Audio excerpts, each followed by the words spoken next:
Okay, so over the last few weeks, we've talked about a lot of positives around Arsenal. I mean, the club is not perfect, but I do think it's still a very positive place right now, and it's a very good team to support. But I wanted to do a video about someone that's been really struggling in our team recently, and obviously it's been a lot of the talk of the town. So today, join me as we discuss Gabriel Martinelli and his role in Arsenal right now, and his current off-form performances. Now, the funny thing is, I actually had recorded a video, and I was going to do a video about how Martinelli is one of the best bargain signings in the Premier League right now, and I still think that is the case, but obviously with his form recently, it's probably not good to talk about the positive. And don't get this wrong, Gabriel Martinelli has been a brilliant servant of Arsenal Football Club. They signed him for €6 million just when he was 18 from the 4th tier of Brazilian football. And now he's one of the most rated wingers in the world, being worth lots and lots of money at just the age of 22, playing for Brazil as well. As soon as he joined Arsenal, there's definitely a lot of ability there. He scored 10 goals in his first season, was very good in the cups when he played, and he's been given slowly opportunities when he did have his injury issues as well. Of course, last year that changed a lot. He scored 15 league goals, which was highly impressive and was very lightning attacker in most of these big games. But this year we haven't really seen it. He's not just the goals and assists, he's not really been performing to his capabilities. Now first we will go over the goals and assists. So in bold competitions this season he has 4 goals and 3 assists, which is not a great tally considering how much he's actually been fit and played a lot. However, his XG is around the same amount, which means to me he's not getting in the right positions, or he's not getting the ball in the right positions anyway. I think he's become a great useful player in the Champions League on that break, and he's a very good one-on-one player, but he's just not being given them opportunities. And you can tell he's definitely lacking confidence. Against obviously West Ham in that disappointing loss we had the other day, I just don't think he was very good. He got into good positions. There was times where he came into the middle, went past the player, and it did just make a sloppy pass where it's just a simple ball out to Saka or something. And constantly it seemed like he was getting muddled up with Trossard in that left centre mid left wing role and didn't really understand where he needed to be. Now we know how good Martinelli can be when he wants to be, and I just feel like right now he's not playing well. There's been a lot of concerns about that midfield slot and it not being progressed to him very much like Xhaka did last year. And while that is definitely the case, Havertz doesn't get the ball out enough to him. Against Liverpool, there's a few times that Havertz should have passed it out or missed the ball or something, even though I do think Havertz has been brilliant in his role. And it's clear that we miss him in that physical nature in the side, because when we didn't have him against West Ham, that ball was not going from Trossard and we weren't physical enough in midfield or the attack. And there's a lot more tactics around it. Arsenal usually go in attack from the right side. It's nearly 60% of the attacks start from that right side, and we use it for Saka. I'm seeing a lot of people saying that our left side isn't as good, but if you actually look at some of the statistics and stuff, the left side is not being very effective because the right side is not working. We're having Saka and Odegaard go out there and they're easily getting 3v2'd or 4v2'd, and often this means there's not enough space for other players. Usually the other side is struggling from this as well because they're not getting the ball out to them, and Saka is usually doing a worldy pass into the box hoping for a goal, and that is usually the efforts we care about. Odegaard isn't getting in positions where he can really spread the play and try and give the other team a chance to get in the game. This therefore means that Martinelli is only really getting the ball when he's really far away on that left side, but near the byline and quite deep, and it's not where he wants it. He wants to be the one running at the defenders, getting closer in that 1v1 break situation. Martinelli is also brilliant as well on that break. He's one of our best players. He's very quick and very good at that capability. But because everyone keeps playing a low block against Arsenal this year, it's been very effective in just stopping him getting on them breaks, so he just hasn't really been able to do what he wants. And there's no doubt about it, Martinelli is one of the best finishers, probably the best finisher that Arsenal have in their team right now, and per game he's only getting around 2 shots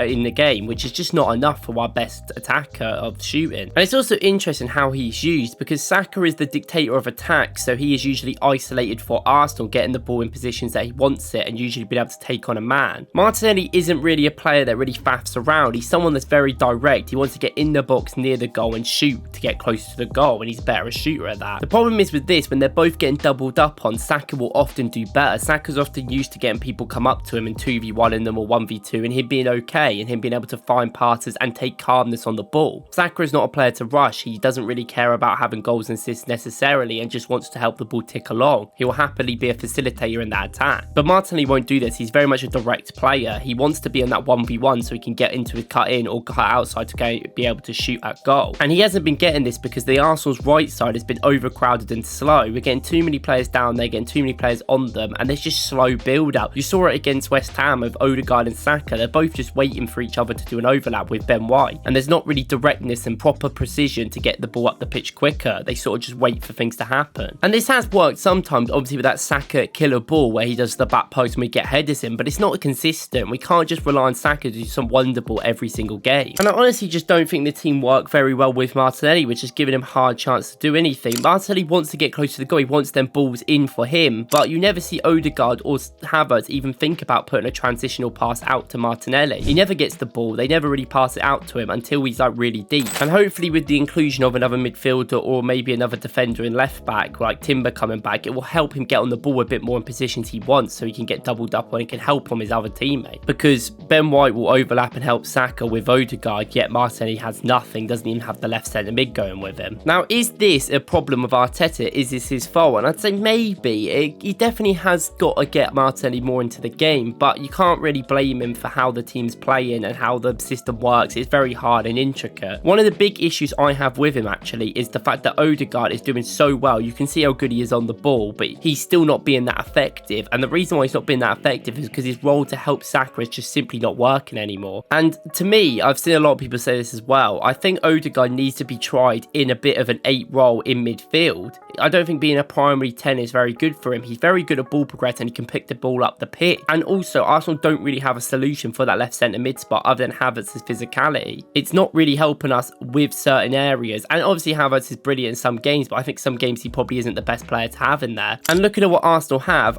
actually have 2 attacking midfielders just sitting on the bench. Obviously Vieira's injured at the moment and Smith Rowe's just coming back, but both of them are good attacking midfielders. They cannot do that left centre mid role. They're not physical enough, they're not hard in the tackle, and they're not necessarily disciplined in running back all the time. I would rather see Vieira or Smith Rowe. I'm personally more Vieira for me, but I don't really mind too. Getting more of a type to be that number 10 role where they sit up and go and help the attack most times, because Arsenal are playing against a low block a lot of the times and our defence is pretty solid. And we need to try one of them two as the 10, and I think Odegaard in that left centre mid role, in that double pivot more so he can help with the back. I think he's shown that he can probably do that job very well. And it proves overall that I think the real issue is our midfield dynamics are still not complete. We've shown a lot of ability with them in certain games, and I do think when we play certain players it is distant. And hopefully Arsenal can sort this out soon. Maybe we might need to bring another player in. I do think this doesn't give Martinelli a bye. I do think overall he has been really poor lately, and I think that's fair enough to call him out on that. But I do think that the tactics aren't necessarily helping him, and I think that has made his confidence drop because he's not getting the ball where he wants. And now I see a less confident player who is still not getting the ball where he wants and is not really getting picked out by his teammates in good positions. But Martinelli is one of the best wingers in the league. He's a really, really good electric player, and he's honestly one of the top potentials at the club. So I do think he will bounce back from this. It just takes some time, and I think when we sort out that midfield composition, then maybe we might get the best out of Martinelli when he gets a bit of confidence, because we all know how good he can be. But look, we'll see how the Fulham games goes, we'll see how New Year goes, and we'll see how he works with the team. Let me know what you think about him in the comments. Let me know if you agree or disagree with anything I've said. If you want to check out any of my other Arsenal content, I would recommend watching the video about Smith Rowe if we sell or keep him. And obviously if you like any of this content, please like and subscribe so you can see more of it. I hope you guys have a great day, and I'll see you in the next one.